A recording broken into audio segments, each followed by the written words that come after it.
Hello, you are listening to Dr. Sushma Singh. Today in Unit 2, Change, Modernization and Development. In the topic of development conditions and barriers, we are going to start lecture with subtopic outmoded attitudes. The most persistent obstacle to human development are not physical barriers but outdated attitudes. 15th century China possessed a navy unparalleled in size, skill, and technology, but their expeditions led only to dead ends. The purpose of these expeditions were to display the splendor and prowess of the Chinese emperors. They obstinately resisted foreign ways of life and discouraged trade. The Chinese developed a traditional immunity to world experience. A great wall of the mind separated China from the rest of the planet for centuries. Fully equipped with technology, intelligence, and national resources to become great discoverers, their attitude doomed them to become the discovered. But with the end of Cold War and opening up of the economies and rapid globalization in the past 2 decades forced Chinese societies to have more interaction with world community and also for outsiders to have more accessibility to Chinese society. Another example would be the fact that the science of medicine developed very slowly in Europe due to the reluctance of physicians to share their successful remedies until the establishment of the Royal Society of Physicians in the 18th century led to more open exchange of information, support for the research and medical education. One of the deepest and most widespread of human prejudices has been faith in unaided, unmediated human senses. When the telescope was invented for seeing at a distance, prudent people were reluctant to allow the first-hand evidence of their sight to be overruled by some dubious novel device. The eminent geographer Ceremonian refused to waste his time looking through the Galileo's contraption just to see what no one but Galileo had seen. And besides, looking through these spectacles gives me a headache.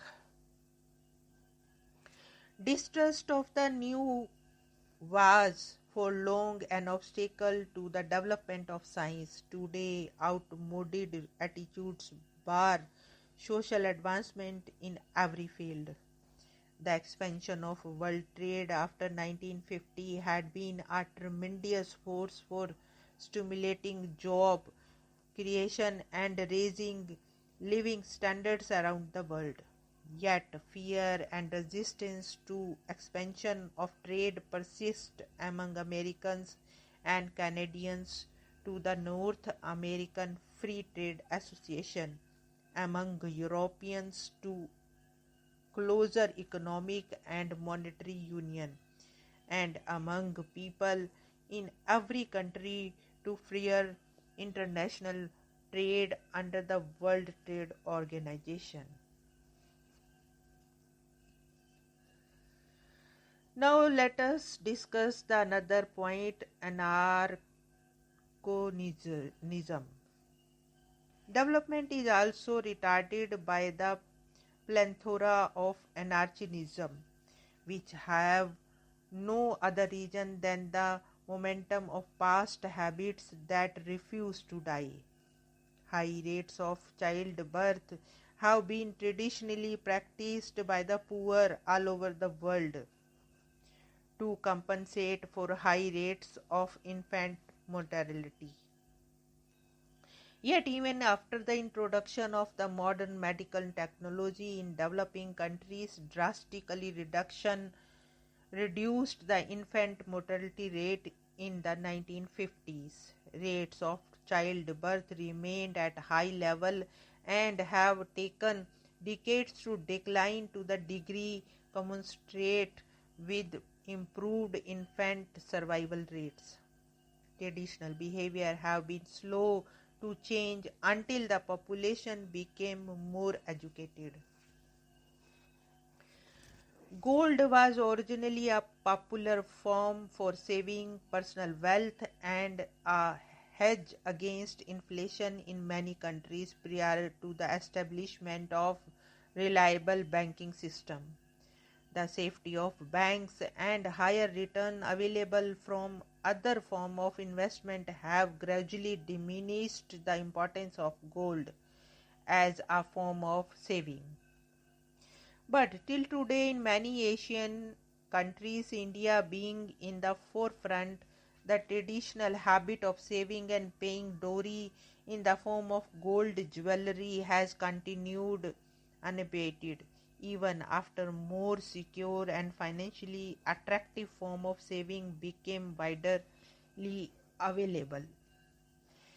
In our country, who possesses nearly 30,000 metric tons of gold valued at $300 billion, an amount roughly twice the value of the public deposits held by the Indian banks. Because the gold has to be imported, this form of saving removes liquidity from the national economy and prevents the reinvestment of personal savings in productive activity within the country. At a time when hundreds of billions of dollars are desperately needed for investment in roads, power plants, and telecommunication infrastructure, an anarchist habit forced the country to depend on foreign investors while we continue to sit on a huge hoard of untapped wealth. We end with this another example. UNDP has circulated that $40 billion a year approximately would be sufficient to eradicate global poverty within 10 years. Yet, long after the end of the Cold War, and at the time when there is not even a serious potential enemy in sight, world military expenditures remains at $850 billion a year. The war is over, but a costly, wasteful, unproductive anarchism persists.